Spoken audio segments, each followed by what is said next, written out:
Hello, Reagan here. Okay, so over the past like 2 months, I have been all over the place, literally, and now I'm back home. Home isn't going to be home for very much longer. I have to move for real this time. There's been a few false... It's a long story and a really stupid situation, but bottom line is, this time I'm actually going to be moving by choice. Like, I could probably continue to stay here, but I'm done with this place. I'm so done with this place.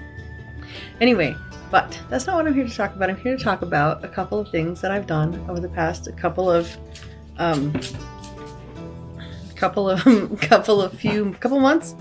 One of the things that I did was go to Arizona and visit a couple mines, and a place that could possibly hold a secret mine, but I don't think so. That's a legend. But anyway, we'll get into that because I'm making no sense. Okay, so our first stop was at Burro Creek to camp a night there. It's just south of Kingman, and you know, I saw the thing and I was just looking for campgrounds like in that general direction because I didn't want to make the drive straight through Phoenix to Lost Dutchman State Park, which was our final destination. I wanted to kind of break it up a little bit instead of just like deadheading all the way there, even though it's not that bad of a trip and easily a day trip. So we stopped at Burro Creek, and when I was looking it up online, I saw a lot of reviews and people were like, there's no water, blah, blah, blah, and all these things. And if you keep walking, there's water. Even when it's pretty dry, there's still water running through the creek. I mean, I could see where it's probably been dry before, but it wasn't dry when we were there. And we'd had a pretty decent length of drought. So it was kind of cool. There's a bridge. And if you hike up a little bit, apparently there's waterfalls, but we didn't make it to the waterfalls. We did hear some burros, and we got our... Now I see where certain lore comes from, like skinwalkers. Because it was a fox. There was a fox, and it started off probably a couple miles away, making what sounded exactly like a baby crying noises in the distance, and then it got closer and closer and closer, and then when it got finally up by the camp and was actually going through our camp, it was laughing hysterically. It was very strange because we were like 2 nights before the full moon. Yeah, 2 nights before the full moon. And when we put our tent up, instead of putting the whole, like the rainfly and everything on, we just set up the base of the tent, which is just like a mesh room basically, and slept on our cots in there. And it was perfect. Like, it was really nice. It doesn't get that cold there. I probably got maybe in the low 40s or something like that night. But it was pretty cool because we had our sleeping bag. I got these ridiculous sleeping bags on Amazon, and they are complete overkill. They kept us really warm. Anyway,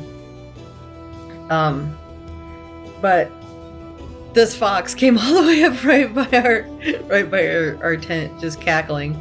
And I didn't lay eyes on it, but I heard it the whole way. And then, like, once it got closer, I knew exactly what it was. I'm very familiar with the sound, like what the fox says. Oh, the shame. Anyway, but I can see where that would be pretty freaky for somebody that didn't know what that was, didn't know where the sound was coming from. So that's pretty cool. It was entertaining. We also heard a burro. We didn't see the burro. We saw the tracks of the burro. Like I said, we did make it down. We hiked down to the water and checked that out, walked along it a little bit, and for what it is, and the fact that it's like not close to anything and kind of just out there in the middle, and it's like pretty primitive for a campground. It's got like they have a bathroom.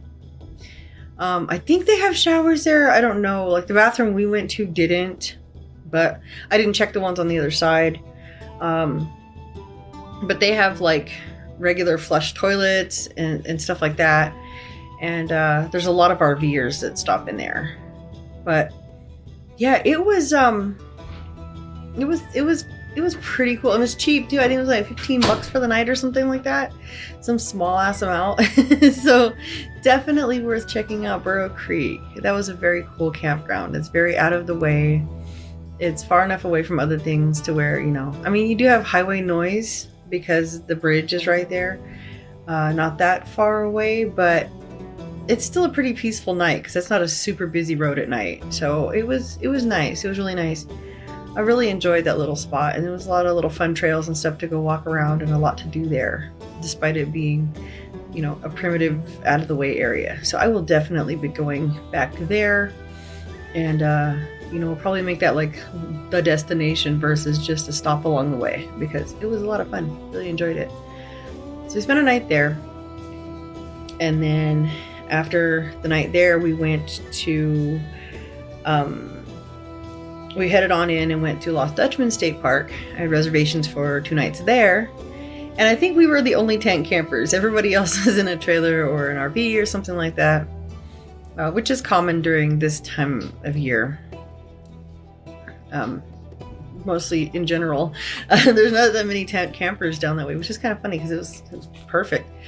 But we saw a lot of wildlife while we were there. We saw a tarantula and some lizards, and a coyote came cruising through the campground, and there was pretty cool things everywhere. There were lots of little cactus wrens.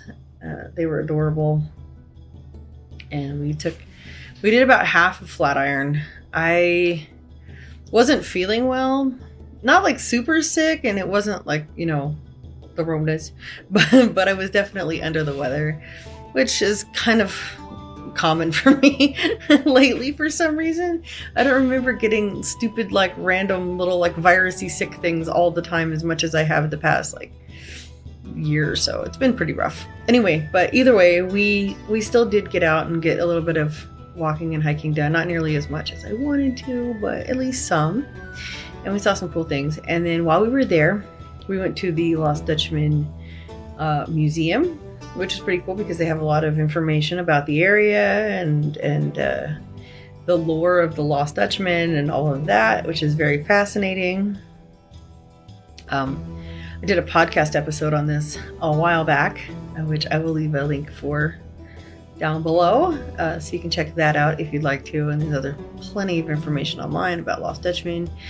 It's absolutely fascinating. Across the street from their museum is the Mammoth Mine and Goldfield, Arizona. They also have a tour there of the actual mine, because there's actually a mine there. It's not like Lost Dutchman State Park, which is more of a nature conservatory area, hiking area. They actually have what was an active mine for a really long time. They've turned it into a little tourist area.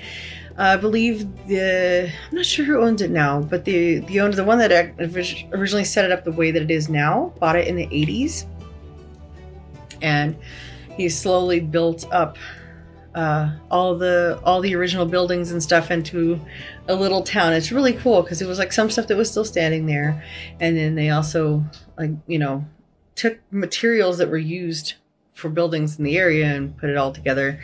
So that's kind of cool. It's a nice little, I don't know what, like, kind of like kitschy type thing. It's very reminiscent of like a lot of the old roadside attractions from like Route 66 back in the day. You know, I don't know.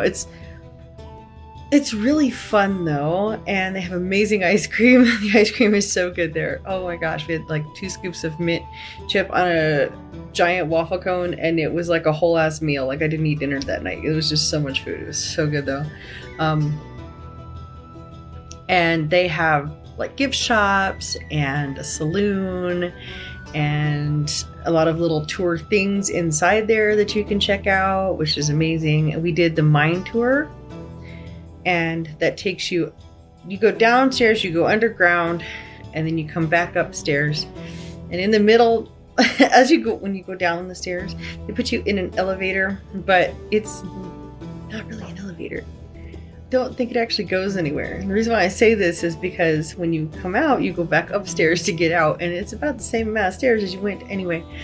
Whatever. Either way, whether it's a real elevator or not, I'm not sure. I do know that it's really fun, and it's quite the experience to get in this rickety whatever it is.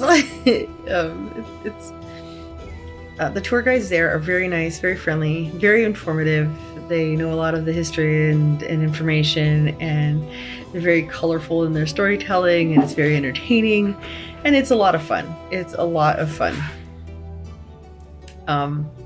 Definitely worth the price, definitely worth the experience, and something I would go and do again and again and again. I really did like that experience. It was a lot of fun.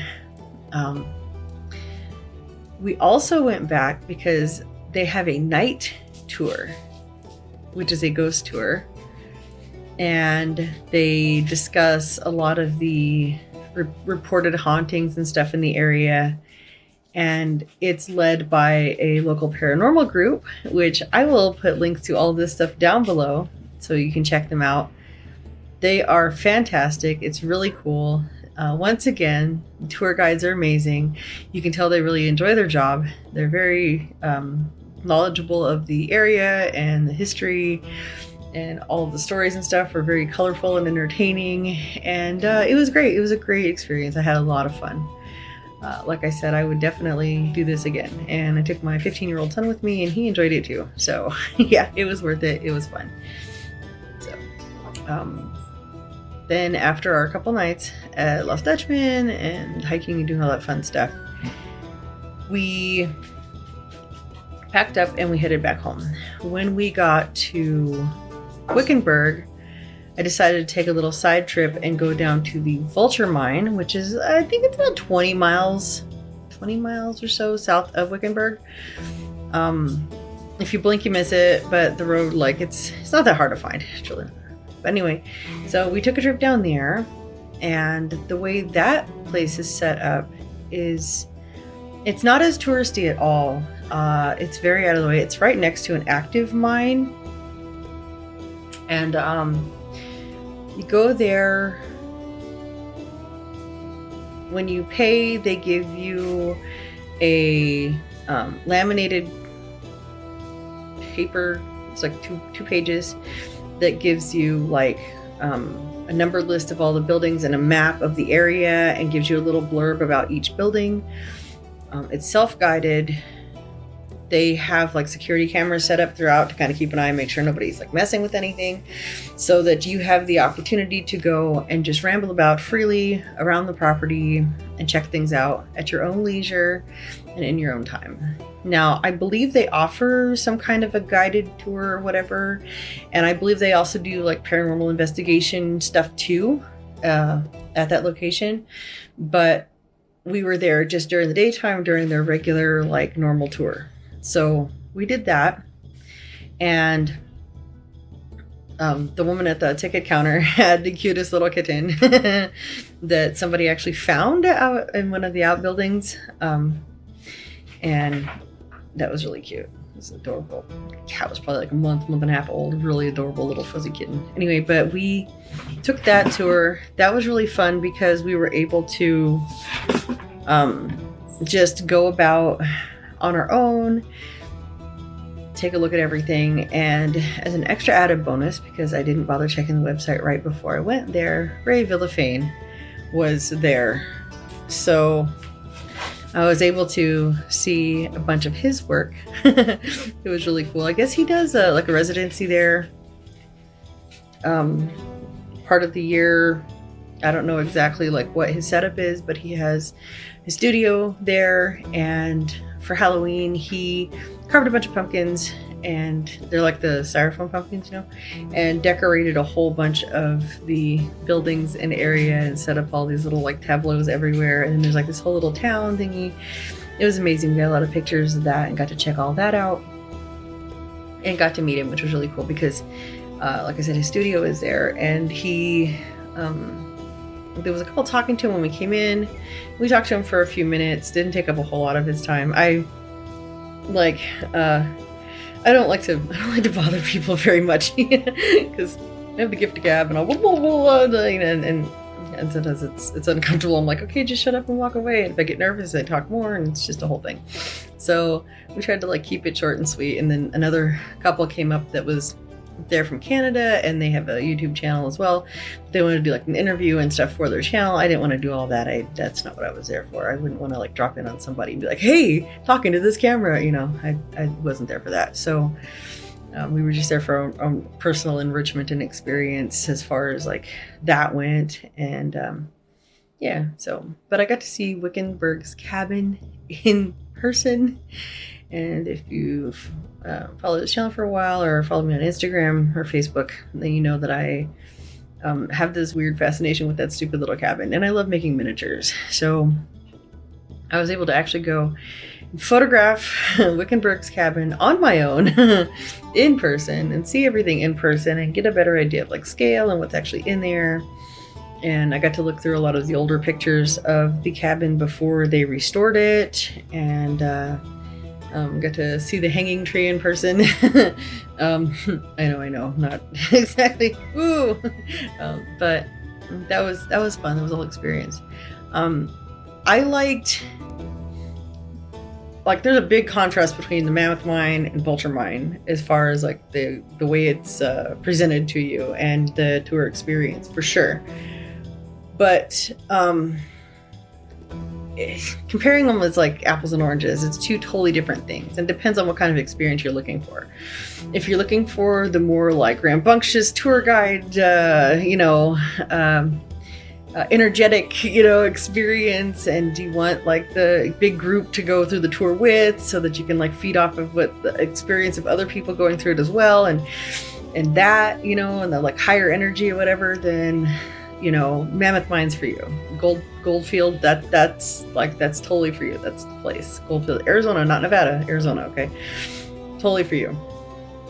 If you're looking to explore the history and you want to take a lot of pictures and video, and you want to do it at your own pace and just have kind of